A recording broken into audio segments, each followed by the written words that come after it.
போட்டி முடிந்த பின்னரும் மைதானத்திலேயே காத்திருங்கள் என தெரிவிக்கப்பட்டிருக்கிறது. சேப்பாக்கம் மைதானத்தில் இருக்கும் ரசிகர்களுக்கு சிஎஸ்கே நிர்வாகம் வேண்டுகோள் விடுத்திருக்கிறது. அண்மை செய்தியாக பார்த்து வருகிறோம்.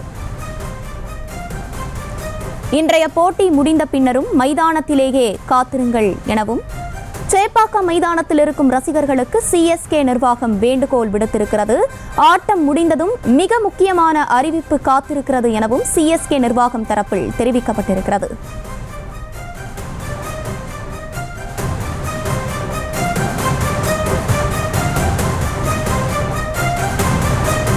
இன்றைய போட்டி முடிந்த பின்னரும் மைதானத்திலேயே காத்திருங்கள் என சேப்பாக்கம் மைதானத்தில் இருக்கும் ரசிகர்களுக்கு சிஎஸ்கே நிர்வாகம் வேண்டுகோள் விடுத்திருக்கிறது. மேலும் விவரங்களோடு இணைகிறார் செய்தியாளர் மதியழகன். மதியழகன், வணக்கம். விவரங்களை வழங்கலாம். நடப்பு ஐபிஎல் தொடரில் இன்று நடைபெறக்கூடிய ராஜஸ்தானுக்கு எதிரான போட்டியில் சென்னை அணி இந்த சீசனுக்கான சொந்த மண்ணில் கடைசி போட்டியில் விளையாடுகிறது. பிளே ஆஃப் செல்வதற்கு இந்த போட்டி மிகுந்த முக்கியத்துவம் வாய்ந்ததாக பார்க்கப்பட்டாலும் கூட இது கடைசி லீக் மேட்ச் என்பதால் ஒருவேளை சேப்பாக்கம் மைதானத்தில் தோனிக்கு இது கடைசி போட்டியாக இருக்குமா என பல்வேறு யூகங்கள், கேள்விகள் எழுந்து வந்திருக்கின்றன. ஒருவேளை சென்னை அணி பிளே ஆஃப் சுற்றுக்கு தகுதி பெற்றால் மட்டுமே சேப்பாக்கம் மைதானத்தில் இந்த சீசனில் மீண்டும் விளையாட முடியும். ஒருவேளை இல்லை என்றால் இதுதான் சேப்பாக்கத்தில் சென்னை அணிக்கு இந்த சீசனில் கடைசி போட்டியாக இருக்கும்.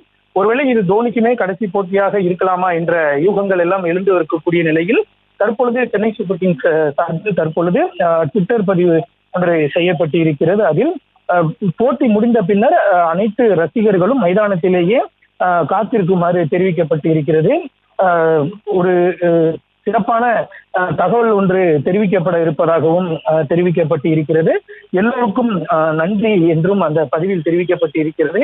அது என்ன மாதிரியான அறிவிப்பாக இருக்கும் என்ற யூகங்கள் எழுந்திருக்கக்கூடிய சூழலில் அது தோனியினுடைய ஓய்வு குறித்தான அறிவிப்பாக இருக்கக்கூடாது என்று ரசிகர்களின் எண்ணமாக இருக்கக்கூடிய சூழலில் என்ன அறிவிப்பு சென்னை அணி நிர்வாகம் வெளியிட போகிறது அல்லது தோனி ஏதேனும் வெளியிட போகிறாரா என்ற கேள்வி தற்பொழுது எழுந்திருக்கிறது.